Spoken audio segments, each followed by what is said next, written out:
What happens when the calm, calculated heir to Khabib's Dagestani throne collides with the wild, unstoppable force of Chechnya's most dangerous fighter in the Octagon? Only one thing: sweet, sweet violence. If you thought the UFC cooked with some of their recent cards, you have no idea what they're brewing. Let us enlighten you. Dagestan versus Chechnya. Method versus mayhem. Islam versus Khamzat. Yep, you heard that right. Rumors of Makhachev versus Chimaev are making waves, with fans, matchmakers, and even fighters salivating at the prospect. If this fight ever happens, it won't just redefine the pound-for-pound rankings. It carries the torch of Caucasus dominance in MMA.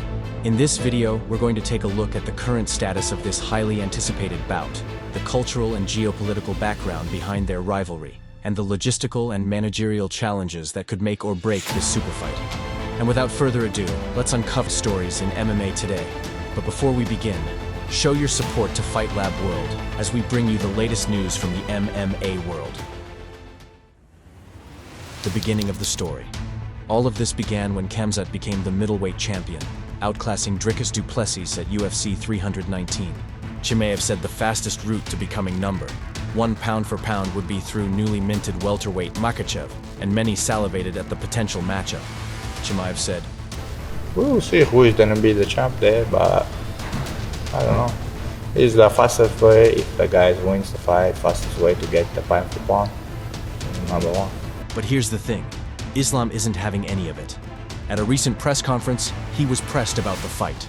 Makhachev played it cool when a reporter asked him about a possible fight with Chimaev at welterweight. He answered saying, "I'm answering this question here. I don't want to open the door to any kind of conflict between our people," Makhachev said at a press conference. "Well, we will see. I have a tough fight ahead," Makhachev said of potentially fighting Chimaev. Like Chimaev, Makhachev's next opponent, Jack Della Maddalena, has an unbeaten record in the UFC, the welter event in May. Makhachev also gave his thoughts on Chimaev's title-winning performance at UFC 319. Chimaev broke multiple records in his 5-round fight against du Plessis, grounding the champion for nearly 22 minutes of control time, with 12 successful takedowns and 529 total strikes. Makhachev commented on the win, "I was impressed by his domination." He did add on to this by saying he thought that Chimaev was possibly holding back and conserving his energy. According to Makhachev, Borz didn't even seem to put any real power into his strikes. He was able to control him for so long. Do you guys agree? Let us know in the comments below. A fight between Chimaev and Makhachev would simply be massive.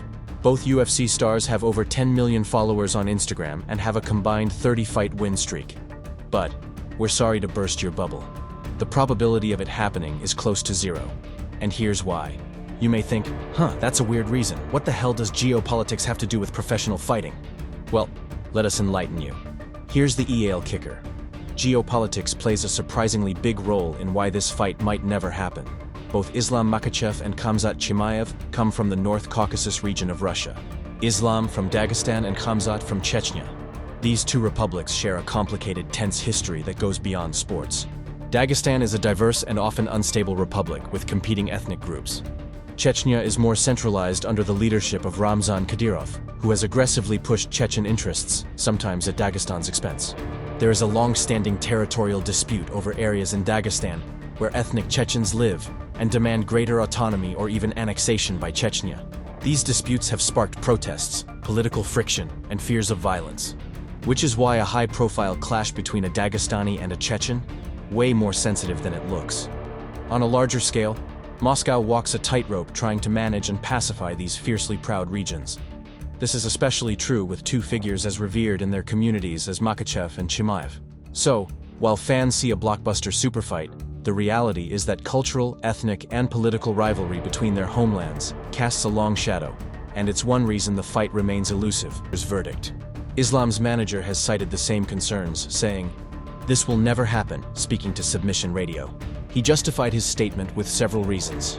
First of all, Khamzat is too big. I don't think he can ever make welterweight, and in a way, like these guys, they know each other. They're from the same region. And honestly, this fight makes absolutely no sense. Realistically, if Islam's right-hand man, which Abdelaziz is, has shot down the prospect of a potential matchup, it's better to hold no hope for this fight. This is the sport of mixed martial arts. Anything can happen, especially if high stakes, money, and viewership are involved. Once the technicalities are figured out, who knows? MMA's unpredictability. Look at Valentina versus Zhang. It was a matchup that was only talked about on online forums, podcasts, and interviews. Everyone thought it would be one of the best female fights to happen. Hell, just footage of Valentina and Zhang training together set the internet ablaze. But the weight difference between the two always remained a defining factor, with Zhang considered too undersized for flyweight. Well, fast forward 2 to 3 years, and we're about to see the two champions face off in the Octagon on the 12th of November at UFC 322 at MSG. If you're interested in knowing more about the fight, check out our video on the fight available on our channel, Fight Lab World. But back to this, Ali Abdelaziz still remains stern about his stance. I think if Khamzat goes up and wants to fight at light heavyweight, maybe it makes more sense. But in a way, Khamzat has so many contenders to clean out in the division before even thinking about moving to a different weight division. You have to be fair to all of the contenders, and I think he will defend his title. Style matchup. Stylistically, it's fast and hard. Kals. But with Islam moving to fight Jack Della Maddalena for the UFC welterweight title, and Khamzat now being the middleweight champion, you'd think, what difference does a couple 10-15 pounds make for them, right? In pro fighting, it's massive. Arguably, the hardest part of fight camp is not the training, the nutrition, or the media, but the weight cut. It breaks you, mentally, emotionally, and physically. Fighters have died from weight cuts. For instance, 21-year-old MMA fighter Yang Jianbing in 2015, who died due to complications related to dehydration and heat stroke during weight cutting. Extreme dehydration, rhabdomyolysis, or kidney failure when trying to make weight adds miles to the body, just like hard training sessions. And in pro fighter careers, where you already have a limited amount of years, why risk that? Closing thoughts. And so, there you have it. The dream matchup of Islam Makhachev and Khamzat Chimaev, a clash of titans from neighboring republics.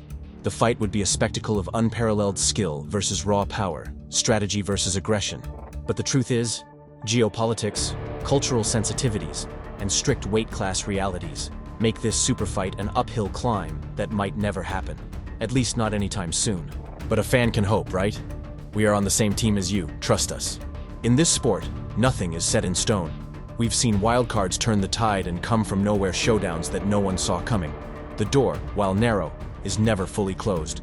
So for now, all we can do is watch, wait, and speculate. Will fate, timing, and a giant payday bring these two warriors together?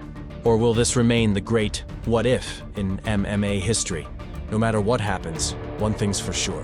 When Islam and Khamzat are in the Octagon, history will be made.